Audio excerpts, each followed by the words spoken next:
Akkam jirtan kabajamtoota fi jaallatamtoota maatii Kiristoos biyya keessas biyya alaas kan jirtan hundumti keessaniyyuu bakkuma jirtan maratti nagaan Waaqayyoo isin haa ga'u jecha. Kun qophii keenya addaa sirna mana kiristaanaa keessaa isa tokko kan ta'e sirna gaa'ilaa irratti taasisnudha. Turtiin keessan waliin haa ta'u. Egaan kabajamtoota fi jaallatamtoota hordoftoota keenya marii keenya har'aa sirna mana kiristaanaa keessaa isa tokko kan ta'e sirna gaa'ilaa yookaan cidhas ni jedhama yeroo tokko tokko sirratti marii kan taasisnu. Keessummoota kan isiniif affeerre Laayika Wangeel Garramaa'u Baqqalaa jedhamu isaanii hojii gaggeessaa biyya lallaba Wallagga Bahaa Naqamteeti. Akkasumas immoo Maggaabee Hayimaanoot Hayila Sillaasee Nagaash biyya lallaba Shawaa Bahaa jechuun Adaamatti hojii gaggeessaa mana lubummaa aanaa Limmuu Mojoo Limmuuti. Kanaaf isaan faana marii ni taasisna. Ammas turtiin keessan waliin haa ta'u jecha. Keessummoonni keenya jalqaba irratti baga nagaan dhuftan isin jechuun ni jalqaba. Egaan akkuma jalqaba irratti kaasuuf yaalle akkuma beekamu keessumattuu akka seeraaf sirna mana kiristaanaatti waqtiin yeroo cidhaa yookaan yeroo gaa'elaa jedhamanii beekaman ni jiru. Most probably lamadha isaan keessaa inni tokko yeroo amma keessa jirru kanadha. Inni tokko immoo zamana yeroo naannoo amajjii sanas ni beekama. Keessumattuu baay'inaan cidhi akka mana kiristaanaattis akka addunyaattis yeroo cidhni itti gaggeeffamudha waan ta'eef. Kanumaaf keessumattuu amma yeroo garaagaraatti kiristaanonni gaa'ela isaanii raawwachuudhaan yeroo itti beekaman waan ta'eef kanumaaf marii kana taasisuun barbaachisaa ta'eeti. Mee gara bal'ina marii keenyatti ce'uudhaan dura jalqabaa isinirraa hin jalqabaa. Laayika Wangeel Garramaa'uun gaa'eluma jechuun maal jechuudha kan jedhu naa jalqabnu nu jalqabaa. Dursa Waaqayyoo gooftaan keenya Yesuus Kiristoos ayyaana du'aa ka'uusaadhaan nagaaf gammachuudhaan baga ittiin sin ga'e. Baga ittiin nu ga'e jechuun barbaada. Ittaansuudhaan akkuma beekamu gaa'elli bu'uura ilma dhala namaati. Gaa'ela jechuun dhiirri tokko shamarri tokko dhalatanii guddatanii yeroo umuriin isaanii gaa'elaaf ga'utti wal barbaadanii ofii isaanii wal jaallatanii fedha isaaniidhaanii jireenya isaanii gara fuulduraatti ittiin gaggeeffachuuf kan isaan ittiin walii galan kan isaan jaalalaan jireenya isaanii itti ijaarratan irratti wal mari'atan waliigala gaa'ela jedhama. Kanaaf gaa'elli kun jalqabumarraatii gaa'ela kan hundeessee gaa'elas ilma namaadhaaf kan laate uumaa addunyaa kanaa Waaqayyo gooftaa keenya Yesuus Kiristoosidha. Kitaabni qulqulluu akka dubbatutti macaafa fakkeenyaa boqonnaan 18:22 namni haadha manaa argate eebba argate jedha. Kanaaf gaa'elli eebbadha. Gaa'elli eebbadha. Namni yeroo gaa'ela isaa ijaarratu haadha manaa yeroo argatu eebba argata jechuudha. Kanaaf tokkoffaa Qorontos boqonnaa 7 lakkoofsa 1 irratti yeroo umuriin keessan gaa'elaaf ga'utti umuriin namni itti fuudha itti raawwatu ni jira. Umurii fuudha geessan kanatti immoo nami kamiyyuu mataa isaadhaaf dhiirri tokko haadha manaa haa qabaatu. Shamarri tokko immoo abbaa manaa haa qabaattu jedha. Sana jechuun umurii Waaqayyoo laateefitti yeroo ga'uttidha kan namni gaa'ela isaa raawwatu. Otoo hin ga'iin gaa'ela isaa raawwachuu hin danda'u. Kanaaf gaa'ela isaa kana immoo kan inni raawwatu fedha isaadhaan jaallatee fedhee namni isaaf filee namni isaaf qopheesse osoo hin taane ofii isaa fedhee isheenis feetee kan isaan raawwatan tokkummaadhaan gara Waaqayyootti dhiyaatanii jiraachuudhaaf kan isaan godhan waliigala gaa'ela jedhama. Umuriin isaanii yeroo ga'utti kan isaan raawwatan jedha. Kunis immoo kitaaba lallabaa boqonnaa 4 lakkoofsa 9 irratti kan katabamee jiru. Dadhabbiin keessan eebba akka argatuuf tokko ta'uurra lama ta'uu wayyaa jedha. Kana jechuun namni qofaasaa yoo ta'e yoo dadhabe yoo qorame kan isa kaasuusa barbaachisa. qofaasaa yoo ta'e garuu ka'uudhaa hin danda'u. Cinaa kan isa gargaartu, kan isa tumsitu, kan isaaf hundee isaaf taatu isa barbaachisaa waan ta'eef tokko ta'uurraa lama ta'uu wayyaa jedhe. Yoo inni kufee isheen ni kaasti. Yoo isheen kufte immoo inni ni kaasa. Wal deggeruu, waliin jabaatu, waliin cimuu jireenya addunyaa kanas ta'e jireenya afuuraa isaanii keessatti wal cimsanii wal wajjirraan jiraatu waan ta'eef tokkorra lama ta'uu wayyaa jedheetu yoo tokko ta'anii isaaniyyuu hin ho'anii jedha. Yoo lama ta'an garuu yoo wal hammatanillee walitti ho'uu ni danda'u. Kanaaf tokko ta'uurraa lama ta'uu wayyaa. Kanaaf wal gargaaru, kanaaf wal wajjirraan jiraatu. Kanaaf gaa'elli kuni barbaachisaadha. Gaa'ela jechuun immoo akkuma jalqaba kaasee dargaggeessi dargaggeettiin umuriin isaanii yeroo ga'an irratti waan hundumaarraati waan ilaalaa oolan waan argaa oolan irraati adda ba'anii kan mataa isaanii filatanii kan wajjirraan jiraatanidha. Kan mataa isaanii jechuun kan dhuunfaa isaaniiti. Isheefis dhuunfaa isheeti, isaafis immoo dhuunfaa isaati. Kanaafidha Addaamiif tokko, Hewaaniifis immoo Addaamiin lamaanuu akka isaan wal wajjirraan jiraataniif gaa'ela kana kan tumsee kan laate Waaqayyoodha jechuudha. Laayika Wangeel guddaa galatoomaa ulfaadhaadha. Gaa'ela jechuun maal jechuu akka ta'e nutti himtaniirtu. Mee amma immoo gara Maggaabii Hayimaanoot Luba Hayila Sillaasittan isin dabarsaa. Egaan Laayika Wangeel gaa'ela jechuun maal jechuu akka ta'e isaanis nuuf kaasaniiru. Isinis mee yaada kanarratti wanti dabaltan yoo jiraate gaa'eluma yoo jennu maal jechuu keenya namoonni gaan qabxii keenya mariitaan keessatti barbaachisummaa gaa'elaa gosoota gaa'elaas ni kaasna. Sana duratti garuu jechuma gaa'ela jechi jedhu jecha waliigalaati waan ta'eef gosoonni gaa'elaa kan garaagaraa jiraataniyyuu hundumaa in ibsa waan ta'eef jechichi gaa'ela jechuun maal jechuu akka ta'e isinis mee gabaabinaan waan muraasa nu kaasa. Kan hafuura qulqulluu Waaqa tokko ameen. Duraan dursa kabajamtoota maatii Waaqayyoo hundi keessanuyyuu nageenya Waaqayyoo bakka jirtanitti isiniif haa ta'u jechaati. Gaa'ela jechuun maal jechuudha kan jedhu gaafii guddaadha. Gaa'ela jechuun kitaabni qulqulluun kitaabonni adda addaa betekiristaana keenya keessa jiran jechuudha. Karaa adda addaatiin hiikaasaa ibsan jechuudha.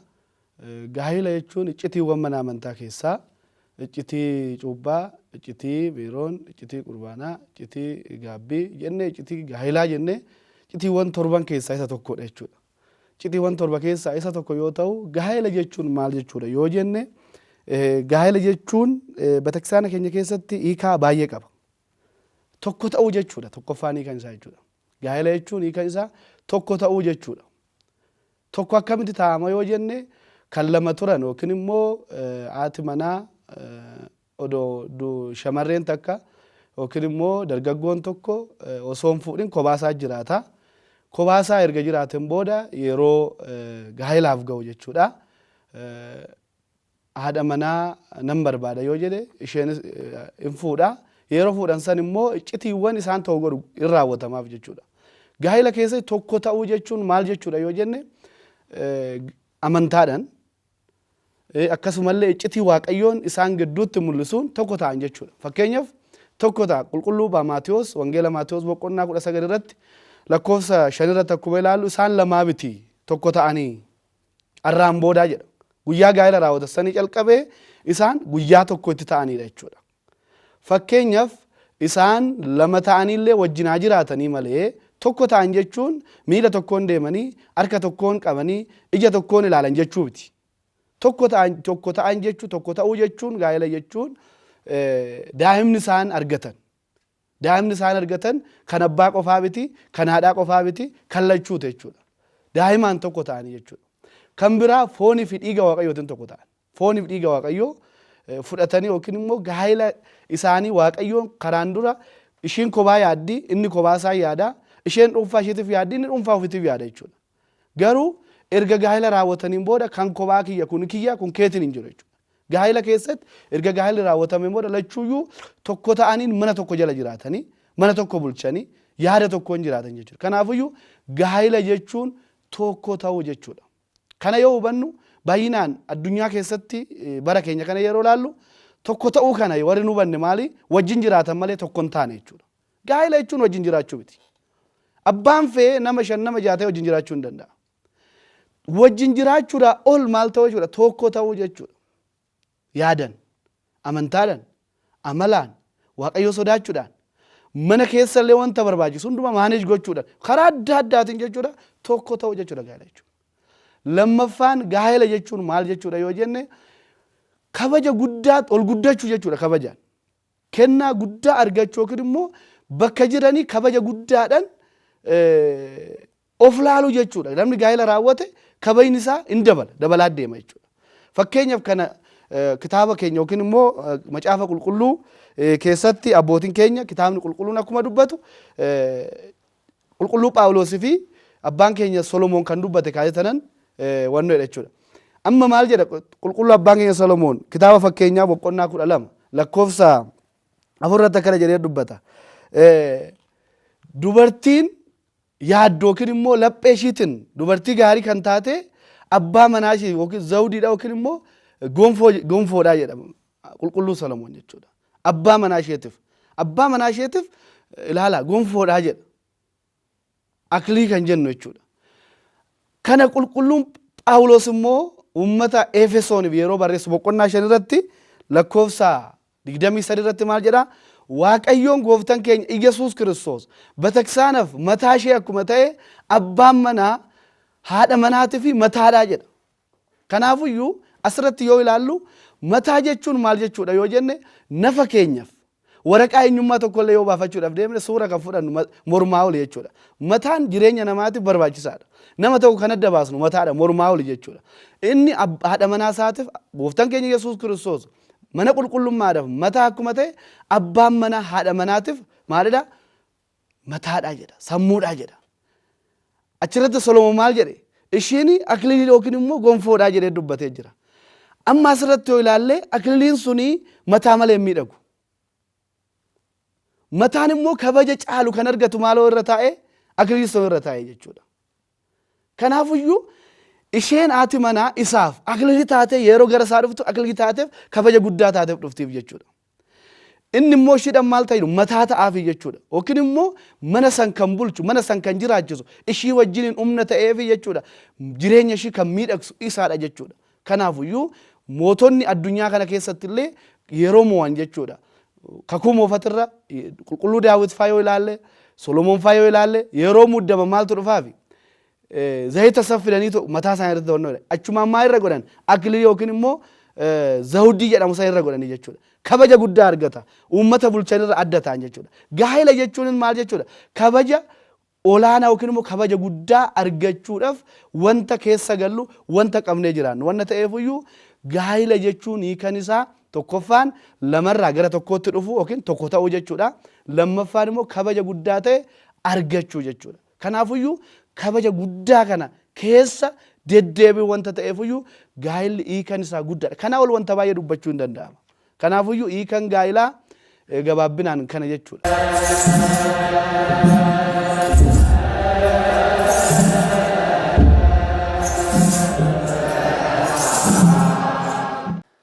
Tole Maggaabaa Imaanot guddaa galatooma ulfaadha isiniin jenna. Egaan kabajamtoota fi jaallatamtoota daawwattoota keenya marii keenya sirna gaa'elaa irratti taasisaa jirru ammas akkuma itti fufetti jira. Egaan akkuma isin lamaan iyyuu nuuf kaastan gaa'elli iccitii gurguddoo torban keessaa irree kan ramadamu ta'uu isaatiin keessumattuu iccitii itti namni lama akka nama tokkootti itti fudhatamu akka ta'ee fi akkasumas immoo tokkummaa namoota lama akka ta'e bal'inaan nuuf kaastaniirtu. Ammas mee Maggaabaa Imaanot garuma keessanitti dhufa.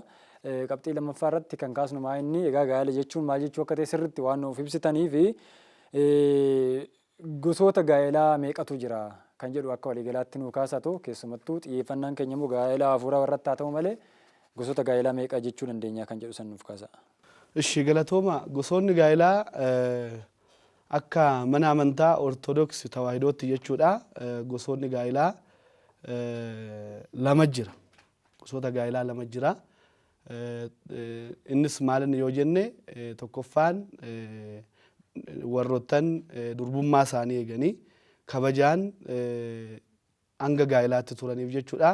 manni qulqullummaa aklilii yookiin immoo taklilii jennu kana jechuudha isaaniif raawwatti inni immoo maal inni yoo jenne kabaja ibidda meeqa keessa qoromsa meeqa keessa darbanii wanta isarra ga'aniifu kabaja isaaniitiif badhaasa isaaniif kennitu maa inni taklilii sanii jechuudha taklilii kennitiif kanaafuyyuu tokkoffaan taklilii jedhama jechuudha lammaffaan immoo maa inni qurbaanaan raawwatama kaabbaa qofaan taklilii sun warri durbummaa isaanii dhaban qoromsa adda addaatiin mo'atamanii yookiin immoo durbummaa isaanii karaa adda addaatiin dhabanii warri kufan jechuudha inni maaltu hafaa taklilii sun hafaa isaanirra kan jiru kaabbanis sirni hundumtuu iyyuu raawwataaf jechuudha kanaafuyyuu gosoonni gaa'ilaa meeqa yoo jenne gosoonni gaa'ilaa gaa'illi yeroo tokko raawwatama garuu gosoonni gaa'ilaa warroottan karaa adda addaatiin seexanni isaan qoreef yookiin immoo hojii foonitiif fedhii foonitiin mo'atamanii kufaniif gaabbii galchitee manni qulqullummaa keenya gaabbii erga galchiteen booda isaan booda garam fudhatti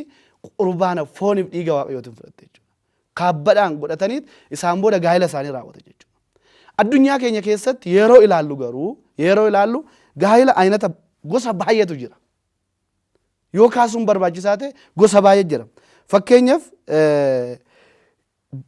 gaa'illi qabeenya irratti hundaa'ee jira qabeenya laaluudhaan qabeenyi isaa akkamii qabeenyi ishii akkamii qabeenyi maatii akkamii jechuudhaan qabeenya irratti kan hundaa'u jira jechuudha kuni barumsa bataksisaana keenya keessatti sirrii biti yookiin fudhatamas hin qabu jechuudha kan hundaa'uu qabu amantaa fi sirna bataksisaanaa irratti jechuudha kanaafuyyuu gaa'illi qabeenya irratti hundaa'uudha lammaffaan bifa irratti illee kan hundaa'u jira jechuudha bifa laaluudhaan miidhagina jechuudha qulqulluu abbaan keenya Isaayyaas raajichi maal jedhee dubbata bifti akka ababaati aduun gubee ababaan akkuma gogosan bifti namaas akkasii jedha kanaafuyyuu bifa irratti kan hundaa'e jira kan biraa fira irratti kan hundaa'e jira abbaan ishii gosa akkanaa qabeenya qabaa inni akkanaa barataadhaa akkanaa gosa akkanaa qabdi kan jedhu jechuudha kana irratti kan hundaa'e gosa irratti kan hundaa'e kun sadeen jechuudha calqabbiin isaa miidhaguu danda'a dhumni isaa miidhagu afraffaan garuu waaqayyoo irratti kan hundaa'edha manni qulqullummaa kan barsiisu waaqayyoo irratti yookiin immoo manni qulqullummaa barumsa ishee irratti kan hundaa'e inni maalini yoo jenne tokkoffaa irratti foonii fi dhiiga waaqayyootiin kan raawwatamudha jechuudha foonii fi dhiiga waaqayyoo maaliif duratti gaa'ela jechuun maal jechuudha akkuma jennee kaasnetoo tokko ta'uudha akkuma jenne foonii fi dhiiga waaqayyootiin tokko ta'an jechuudha kanaafuyyuu gaa'illi gosa meeqatu jira yoo jenne gaa'illi raawwiin isaa karaa lamaan kennama innis taklilii fi yookiin immoo qurbaananii gosa lamaan kanaan manni qulqullummaa keenya kan raawwachuu dandeechu karaa aadaatiin illee kan raawwatamu jira inni akka aadaatti kan laallamu malee akka mana qulqullummaatti yeroo laalnu yeroo kaasnu garuu badhaasa isaan argachuu qaban san argatanii takliilan jechuudha warri durbummaa isaanii eegan qoromsi baay'ee jira dargaggoonni yookiin immoo shamarreewwan yeroo kana gaa'ila keessan galle sagantaa kana hordofaa jirtan kan hubachuu qabdan kan hubachuu qabnu hundi keenya iyyuu asirratti namni jechuudha karaa adda addaatiin fedhii addunyaa kanaan osoo hin mo'atamin waaqayyoon na kabajee jira hanga dhumaatti ani kabajaa kiyya eeguun qaba jedhee hanga dhumaatti kan ture jechuudha badhaasa san wanta argatuuf badhaasa san laaluun hunda keenyarraa eegama jechuudha garuu immoo yoo dingata seexanis hin dogongorsiise karaa adda addaatiin kufaatii adda addaa keessa galtanii jiraatan ani durbummaa kiyya dhabe akkan barbaadetti deemuu qaba odoon jedhin gaabbii galuudhaan karaa qurbaanatiin jechuudha fooniif dhiiga waaqayyoo fudhachuudhaan kaabbaa isinii goote manni bataksisaanaa karaa ittiin tokko taatan fooniif dhiiga waaqayyoo akka fudhattan asuma illee yaada kiyya kaasuun barbaada maaliif gaa'ela jechuun akkamitti raawwatamu kanaa isinii raawwatti bataksisaan jechuudha uummata ijoollee ishiitiif karaa kanaa raawwatte jechuudha karaa kanaa wanna raawwatamuuf hundi keenyayyuu kana akka qooddattan warri hin qooddanne asumaan kabajaan dabarsuun barbaada jechuudha. Galatoomaa Maggaabeen sirna raawwannaa isaa fuulduratti itti dhufnaa gosoota gaa'elaa nuuf kaastaniirtu laayika wangeelmee akka waliigalaatitti isaan keessumattuu kallattii sirna mana kiristaanaa yookiin gaa'ela afuurawaatiin jalqaba qoodinsa isaanii kan kaasanii isin immoo mee akka waliigalaatitti gaa'ela gosoota meeqatu jira kan jedhu sana waan muraasa nuuf kaasa. Tolee. Gaa'elli waliigalatti gosoota sadiitu jiru. Isaanis maali? Gaa'ela seera mana amantaadhaan raawwatu ni tokkoffaa. Inni lammaffaa immoo gaa'ela mazaagaajaatti yookaan immoo waajjira mootummaatti gaa'ela raawwatudha. Inni sadeeffaa gaa'ela aadaadhaan raawwatudha. Kun biyya keenya keessatti beekamaadha. Iddoo garaagaraattis ni raawwata. Egaa inni karaa mootummaa raawwatus, inni karaa aadaa raawwatus, inni karaa amantaa raawwatus isa haalatti illee haalli raawwii gaa'elaa jiraachuu ni danda'a. Lakkoofsa kana keessa yoo galuudhaa baateyyuu. Maaliif namni torbeedhaaf yeroo wal fuudhu jira. Ji'aaf kontoraata yeroo wal fuudhu jira. Waggaaf yeroo wal fuudhu jira. Kun hundumtuu akka seera amantaatti ni eeyyamamaa yoo jenne kan eeyyamamuu miti. Kan aadaa yaa'u aadaan saba tokko kabajamaadha, beekamaadha. Kan seeraas immoo seerri biyyattii kan ittiin gaggeeffamtu ni jira waan ta'eef eenyu biratti beekamtee argachuudhaaf ati abbaa manaa eenyuudha, ati immoo haadha manaa eenyuudha jedhamee baramuufiyyuu namni mazagajaatti ni raawwatata. Moor garuu kan nuti arra ilaalaa jirru inni guddaan gaa'ela kan amantaadha. Amantaan keenya sirna gaa'elaaf iddoo guddaa laatti. Maaliif yoo jenne geggeessitoonni addunyaa kan isaan argamani gaa'ela gidduuti. Jeneraalonni kan argaman gaa'ela gidduutidha. Phaaphaasonni kan argaman, luboonni kan argaman, monokosaatiin kan argaman, beektonni, saayinsistootni kan argamani gaa'ela kana gidduutidha. Gaa'elli kun gaa'ela nagaa qabu, gaa'ela jaalala qabu yoo ta'e maatiin gaa'ela kanaa kan inni nagaaf jaalala biyyaa argachuu kan inni danda'u yoo gaa'ela amantaadhaan raawwate yoo ta'e irra caalaatti eebba guddaa qaba. Sababni isaa amantaani seeraaf heeraan qajeelfamaanii jireenya gara fuulduraa waadaa galchitee jaalala amantaa itti ibsitee waan gaa'ela kana raawwachiistuuf irra caalaatti filatamaadha. Wal shakkiin hin jiru. Amma gaafa du'a isaaniitti wal wajjirraan jiraachuudhaaf waadaa waan walii galaniif irra caalaatti namni gaa'ela amantaa keessatti raawwatamu filata. Dhugaa dubbachuuf guyyaa kanatti akkuma barsiisaan fakaasan karaa amantaa bakka lamatti qodama. Riila akkuma isaan jedhama. Innichi tokko isheenis durbummaa ishee innillee durbummaa isaa eeggate jechuun qulqullummaadhaan lamaan isaanii amma xumuraatti dhaabatanii karaa abbaa gaabbii isaanii mana qulqullummaatti dhiyaatanii guyyaa maatiin ishee maatiin isaa deeggartooniif jaalalleen isaanii mana kiristaanaatti addabaabaa yookaan waltajjii guddaarra dhaabatanii abaluuni yookaan immoo isheen haadha manaa abaluu inni immoo abbaa manaa abaluu jedhamanii gaafa isaan dubbatan mana qulqullummaa sanatti kitaaba qulqulluu harkaan qabatanii dibata qulqulluudhaan faayamanii isaa booda uffata qulqulluudhaan illee faayamanii kan isaan ittiin kabajamanii gaa'ela mana amantaa keessatti raawwatamu takliilii isa jedhamu gosoota isaa akkuma jettan itti dhufna waan ta'eef hin dubbadhu. Kan innichi lammaffaa immoo ni beekama yaa'u bifa garaagaraadhaan qulqullina isaanii kan hin eeggatiin hafan. Dabalataan immoo kan jalaa du'an iyyuu jiraachuu danda'u. Isaanillee foonsaaf dhiiga isaa fudhachuudhaan gosa lamatti qoodamuudhaan ni raawwatamu. Fakkeenya waa tokko kaaseen xumura. Akka aadaa keenyaatti jechuun akka aadaa keenyaatti durii namoonni kabaja guddaa laatu gaa'elaaf. Kabajaanii jaarsa gara mana durbaatti ergatu. Mitiire hin ergatu. Isaa booda isaan immoo halkan dhaqanii egaa dubbadhaa rakkoon qabu. Halkan dhaqaniitu mana jala ta'anii abiddi buleeramoo hin bullee isa immoo akka mallattoo wayiitti fayyadamu ququfaa jara warra shamaraa irribaa kaasu mucayyoo keessanii mucaa keenyaaf laadhu jedhaniitu warra sana gaafatu. Isaanis bifa bareedaa ta'een aadaa bareedaadha amma kun bifa bareedaa ta'een simatanii simanneerra jedhaniitu simachuu isaanii mallattoodhaan ni ibsatu. Akka jabana kanaarra baay'ee salphate miti gaa'illi. Inni abbaan arge qullaa isaa inni abbaan arge arra fuudhee boor hiiku miti. Kaleessa dheengadda baroota abboota keenyaa gaa'illi kun aadaa keessatti illee baay'ee kabajamaa ture. Halkan walakkaa namoonni ni yaadatu gaafa xurumbaan afuufamu ilaa arra mushurraatu jira jedhanii irriba keessaati ka'aniitu gad baanii ni daawwatu. Intala eenyu mucaa eenyuutu arra gaa'ela godhate jedhanii dhugaa dubbachuuf gaa'ela baay'ee nama hawwatudha. Kan amantaa irra caalaatti seeraaf heera waanta qabuuf gara waaqayyootti waan nama dhiyeessuu fi gaa'eloonni kun bakka kanatti qoodamuudhaan ni beekamu jechuu barbaada.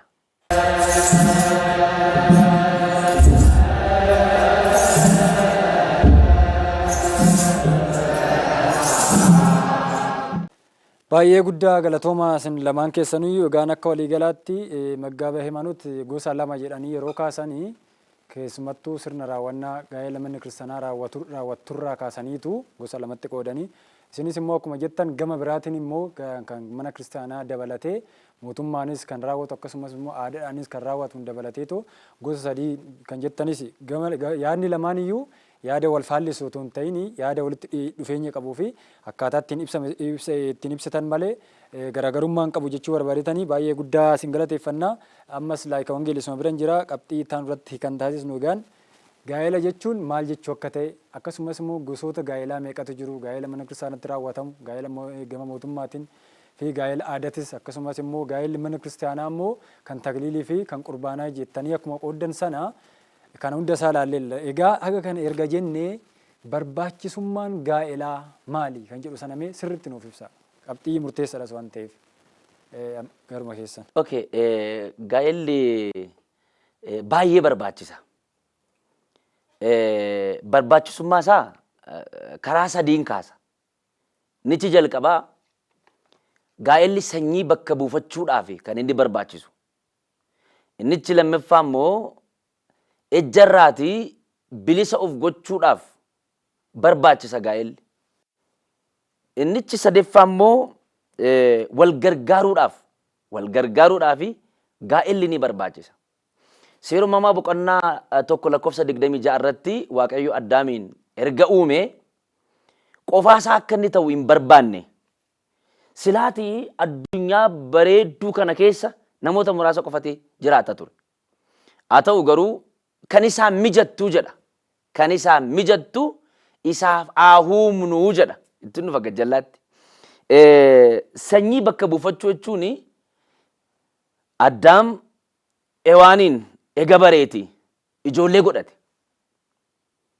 Ijoollee immoo namni namarraa ergifatee hin fudhatu. Suuqii dhaqee hin bitatu. Birriidhaan hin bitatu. Mootummaarraa hin liqeeffatu. Abbaa qabeenyaa laachuuf hin danda'u. Eenyudha kan akka sanyii bakka bu'u kan taasisu sanyii namaa kan eebbisee dhaloota akka argatu kan taasisu Waaqayyodha. Kitaaba irratti akkuma barraa'ee ijoolleen kennaa Waaqayyootii jedha. Kennaa kana immoo namni ga'ee isaa dalaga. Waaqayyo immoo hojii isaatii hojjeta. Wal fuudhuun wal wajjin jiraachuun ga'ee abbaa manaa fi haadha manaa yeroo ta'u daa'ima laachuun immoo ga'ee Waaqayyooti. Qote bulaan tokko lafa qotuun ga'ee isaati. Irra immoo sanyii ni facaasa. Dadhabbii hedduu booda jechuudha.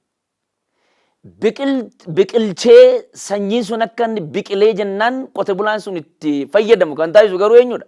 Waaqayyoodha. Maal godheeti sanyii facaasa yoo jette immoo Waaqatti amanee facaasa. Namnis Waaqatti amaneetu akka mucaa argatuuf ni fuudha. Mucaa immoo kan laatuuf Waaqayyoodha. Akka carraa yoo mucaan argatiin turanillee Waaqayyo gara laafessadha, gara jabeessa miti. Warra isa kadhate mucaan laata obsaan eeggachuun ni barbaachisa. Mata duree sanyii bakka buufachuu jedhurraa ibsatti kennaa jira waan ta'eef. Sanyiin namaa addunyaa kanarraati dheekkamsa bishaaniin badee ture. Kitaaba seera uumamaa boqonnaa 7. 8 kaastanii yeroo ilaaltan immoo akkuma badeen akka inni hafu Waaqayyo hin jaallanne.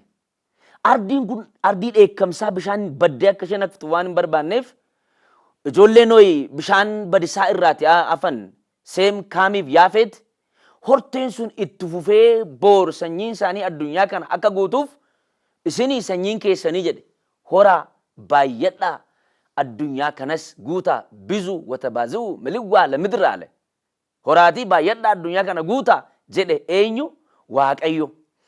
Horteen kun ni baay'ate addunyaa kanallee amma kana kan guutee hortee kanadha. Abrahaamiin illee maal jedhe seera uumamaa boqonnaa 18 irratti gara meedaatti baasee bashannansiisee yoo waggaa 90 mucaan argatiin turellee obsaan waaqa isaa waan eeggateef xumura irratti garuu akka urjii samii sin baay'isaa akka ashawaa lafa bishaan keessaa immoo sin baay'isa sanyii kee jedheetu sanyii sana ni baay'iseefii jedha. galanni maqaa isaaf haa ta'uuti gooftaan keenya warra kadhatan warra obsaan isa eeggatan gargaaruun waa gochuun ga'ee isa waan ta'eef sanyiin kun akka inni baay'atu taasisee jira. Dabalataanis wangeelli Maatiyos 19 lakkoofsa 1 kaastanii ilaaltanillee yaa'u haadha manaaf abbaa manaa dhiisee isaa booda mucaa immoo gidduutti ni argamti. Wangeelli Yohaannis boqonnaa 2 mana dookimaasitti argameera. Mana dookimaasitti argamee ofiisaatii gaa'ela kana kakuu haaraatti Iyyasuus Kiristoos eebbisee ilma namaaf laate. Sanyiin immoo maal keessaa argama? Gaa'ela keessaatti argama. Phaaphasaatiin eessaa dhalatu? Manoksaan eessaa dhalatu? Luboonni eessaa dhalatu?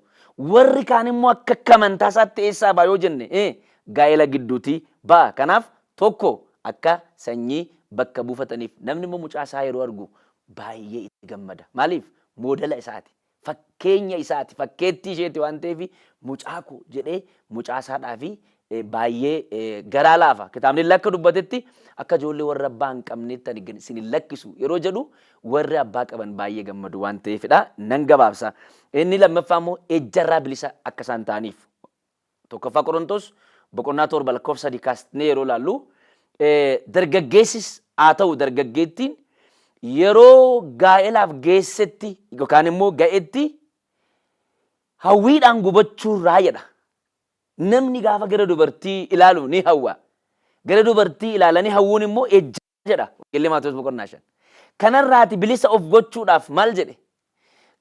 Yeroo umuriin keessan ga'utti jedhe dhiirri tokko shamarri tokko immoo dubartii tokko haa godhattu dhiira tokko haa godhattu.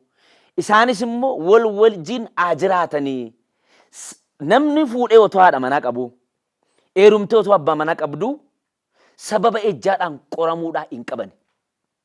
Ejji immoo addunyaa kana abaarsiseera. Seeruma ammaa boqonnaa 19 yeroo ilaaltan uummanni bara sana jiraatanii bineensa wajjin muka wajjin maal wajjirraan ejjan ejji isaanii immoo xoofoon cubbuu fuula Waaqayyootti guutee argame Waaqayyoo ni dheekkamee jedha. Namni kamiyyuu akka hin dheekkamamnee fi haadha manaa qabaachuudhaa qaba.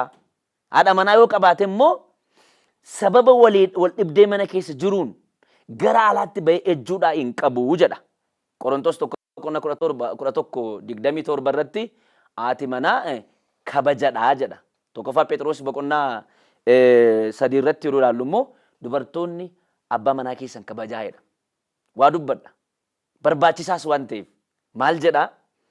Yoo kadhannaa fi murteessitan malee walii keessanii wal hin dhorkiinaa. Gaa'elli jaalaladha. Gaa'elli agarsiistuu jaalalaa waan ta'eef lakkii anarra si wajjiraan hin ciisu ati immoo akkas jettanii walii keessan waliin dhorkiinaa. Sireen keessan lama miti tokkodhaati. Ciisichi keessanis kan eebbaati. Gaa'elli keessanis immoo kan eebbaa waan ta'eef gargar hin ba'iinaa. Yoo gargar baatan qormaanni hin qoramtu qoramtanii gara alaatti baatu jedha. Araggeeffatan gaa'ela nama hedduuti qoramaa jira sa'aatii kanatti. Wal fuudhee deebi'ee akkamitti gargar baanu jedha. Dura akkas jedhu miti inni tokko akkamitti mana mootii seennaa jedha. Inni tokko akkamitti mana mootiitti baanaa jedha. Inni fuudhiin akkamitti fuunu jedha. Inni fuudhe immoo akkamitti baasuu jedha. Garuu gaa'elli akkasumatti jireenya addunyaa kana keessaati gammachuu kan namaa laatu kan akka gaa'elaa hin jiru. Nama beekeef jechuudha. Nama itti fayyadameef addunyaan tokko gaa'ela tokkodha. Kanaaf ejjarraa kan isaan ittiin bilisa ba'an nichi guddaan maalidha? Haadha manaaf abbaa manaadhaan yoo jiraatan nan gabaabsa. Inni xumuraa wal gargaaruuf gargaartu haa uumnuufi jedhe. Wal gargaaru jireenya isaanii gammachuuttis gaddattis wanta hundumaadhaan waan wal gargaaraniif gargaartuu haa uumnuufi jedhe. Ati manaa qofaa ishee hin rakkattu. Abbaa manaas qofaa isaa hin rakkatu. Jireenya irratti amantaa keessatti bakka hundumaatti wal wajjirraan wal utubu wal gargaaru nichi macaafni lallabaa boqonnaa 4 jedhe isicha kanaafidha. Akka wal utubaniif waan kana sadaniif barbaachisummaan gaa'elaa ejjarraa bilisa ba'uuf sanyii bakka buufachuuf wal gargaaruuf barbaachisummaan gaa'elaa dhugaa dubbachuudhaaf mataa walii qabanii miila walii qabanii ijoollee barsiisuudhaan waan garaagaraadhaan maatiin gammadee barbaachisummaa gaa'elaa galata kee jedhee kan Waaqayyoon galateeffatu ni jira. Ulfaadhaa galatooma egaa kabajamtoota fi jaallatamtoota daawwattoota keenya ammas marii keenya sirna gaa'elaa irratti taasisaa jirru akkuma tufetti jira. Egaan laayika wangeel barbaachisummaa gaa'elaa nuuf ibsitaniirtu kaayyoo yookiin barbaachisummaa isaa beekamaadha.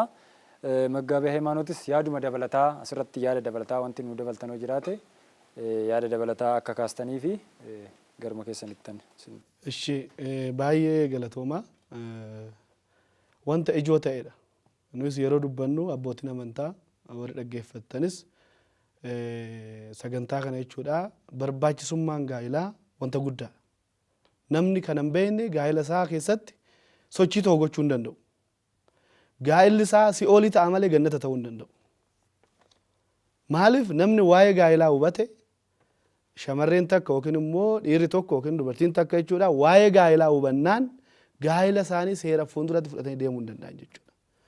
Maaliif namni gaa'elli maalinni yookiin immoo waa'een gaa'elaa maalinni yoo jenne namni waa'ee gaa'elaa hubate maatii isaan boochisu. Namni waa'ee gaa'elaa hubate haadha manaa isaati irratti abbaa manaa isaati irratti bakka biraan deemu. Namni waa'ee gaa'elaa hubate maatii isaatiif bootaa kenna jechuudha. Maatii isaan boochisu. Ijoollee isaan boochisu. Mana isaa gatee bakka biraan deemu. Ija isaatiin bakka biraa hin ilaalu jechuudha. Gaa'elli jechuun maal jechuu namni hubate jechuudha. Gaa'ela jechuun warshaa oomisha namaati jechuudha. Namni kan ittiin argamu addunyaa kana yeroo guutukko ka'umsi nama lama Addaamii fi Hewaan jechuudha. Isaan irraa ka'ee amma addunyaa keessa ka namni meeqa akka jiru lakkaa'ameetu dhumuu hin danda'a yaadu. Namni kanaafiyyuu kun hundumtuyyuu kan ka'umsa inni gaa'ela irraa jechuudha. Gooftaan keenya Iyesuus Kiristoosis foon uffatee addunyaa kanarratti yeroo barsiisu iccitii isaa yookiin immoo raajii calqabaaf kan hojjete mana gaa'elaatti argameeti. Wangeela Yohaannis boqonnaa 2 yeroo ilaallu achitti argame. Waaqayyoon achitti argame isaan qaanirraa yookiin immoo wanta dhabanillee guutee fi isaan eebbisee jira jechuudha. Gaa'ela jechuun barbaachisummaan gaa'elaa maalni yoo jenne yeroo baay'ee abbootiin keenya yeroo nu eebbisan yookiin immoo gaa'ela ijoollee warra raawwatan yeroo eebbisan gaa'elli kee gaa'ela Abrahaamii fi gaa'ela Saaraas yaa ta'u jedhan. Amma ameen jenna yeroo baay'ee jechuudha. Namooti baay'ee ameen jedhan. Ameen jedhanii fudhatu. Ameen jedhanii fudhachuun shaggaadha. Garuu Abrahaamii fi Saaraan maal dabarsaa turan? Jireenyi isaanii maal inni? Gammachuu qofaa? Baqatanii jiran. Yeroo Abrahaam ka'iitii ba'i jedhu Waaqayyoon Saaraan immoo hin ta'u maatii kee biran turan jenne wajjumaan baate jechuudha. Yeroo inni bara beelaa san yeroo gadi bu'an gara Gibxillee wajjumaan deemte. Yeroo inni dunkaana san dhaabbatee too jiru isa wajjin turte. Yeroo deemu wajjumaan buqqisee wajjin deemaa turte. Kanaafiyyuu gaa'ela keessatti maaltu jira? Gaa'ela jechuun maal jechuudha yoo wajjin beela'uun jira, wajjin quufuun jira, wajjin gammaduun jira, wajjin dhabuun jira. Karaa adda addaatiin gaa'elli kan calqabamu erga gaa'ela raawwannee booda tokko jennee kan calqabu. Yeroo baay'ee yeroo jaalalaa jennee too dura wajjin fiignu isaa biti gaa'elli kan tokko jennee kan calqabnu guyyaa ittiin walitti dhufnee wajjin jiraachuu mana tokko keessa jiraachuu qabne san jechuudha. Isaan booda wanta baay'eetu jira. Isa beeknee yoo itti galle immoo isa keessatti gaa'ela jechuun maal jechuudha yoo jennee hubanne yoo qoromsi dhufe manni keenya wayyoo dhumte wajjumaan beelofne jechuudha. Yoo gammachuun dhufe wajjumaan gammanne jechuudha. Isaan ala gaa'ela jechuun akkuma abbaan keenya duratti kaasan wanta sadeen sun bu'uura bakka kitaabni qulqulluun akkuma dubbatu tokkoffaa irratti wal gargaaruudhaafi lammaffaa sanyii bakka buusuudhaafi sadaffaan immoo hojii sagaagalummaa hojii cubburraa wal eeguudhaafi. Arra yeroo ilaallu gaa'ela odoo qabanuu kan sagaagalan jiran. Kun maal irraa kan ka'e? Kaayyoo gaa'elaati wal eeguun jechuudha. Wal eeguu dhabuurraa kan ka'e jechuudha. Wal eeguu dhabuurraa kan ka'e. Ishiinis abbaa manaa ishee eeguudhaa deemte innis hin eeggamu jedha jechuudha. Bakka biraa ija kiyyaan. Jaalannus jibbinus miidhagdus fokkissus argattus dhabdus innis akkasuma argatus dhabus beekus wallaalus erga gaa'ela raawwanneen booda hundumaa wajjin dabarsina. Bataksaan yeroo gaa'ela raawwachiisu maa jetti? Yeroo rakkinaa, yeroo bal'inaa, yeroo gammachuu, yeroo gaddaa, yeroo hundumaayyuu irraan fagaadhu. Dhabe jedhee, dhabde jedhee. Kana jechuudha. Kitaaba qulqulluu qabannee irraa raawwanne jechuudha. Maaliif gaa'ela jechuun maal jechuudha yoo jennee gammachuu fi gadda wanta hundumaa kan wajjin dabarsu. Akkasumallee gaa'ela keessatti immoo badhaasa guddaa Waaqayyoo irraa kan ittiin argannudha. Amma namni baay'een kennaan guddaa kennaa Waaqayyoo kan ta'e qabeenya itti fakkaata. qarshii itti fakkaata, makiinaa itti fakkaata, gamoo ijaaruu itti fakkaata, qarshii kuusachuu itti fakkaata. Kennaan waaqayyo guddaan abbootii keenya qulqulloota soo ilaalle abbaa keenya Abrahaamiif Isaaraa, abbaa keenya Tsaggaa Zaabeef እግዚአብሔር faa yoo ilaalle, abbootii keenya qulqulloota yoo ilaalle, haadha manaa Saamu'eel Hannaa faa yoo ilaalle, qabeenya odoo qabanu maalidhaaf bu'aa turan? Yaa waaqayyo kennaa guddaa kan ta'e daa'ima nuu kennee jedhanii jechuudha. Daa'imni kennaa waaqayyo kennaa guddaadha jechuudha. Kanaafuyyuu kennaa guddaa kan ta'e kan argannu immoo maalidhaan yoo jenne gaa'ilaani jechuudha. Kennaa guddaa kan immoo waaqayyo nuu kennu immoo daa'ima keenya immoo seeran qabuun nurraa eeggama.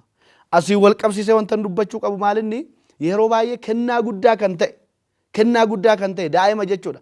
Karaa adda addaatiin erga daa'imni uumameen booda daa'ima baasuun, daa'ima karaatti hambisuun kuni cubbuu guddaadha jechuudha. Kana keessatti kan laallamuu qabu. Kennaa guddaa kan keessatti argannudha gaa'elli. Namni kennaa waaqayyooti, gaa'elli kun kennaa guddaa waaqayyooti kan jedhu jechuudha. Daa'imni uumamillee daa'ima san kabajaan kunuunsee kennaa waaqayyo san kabajuu qaba jechuudha.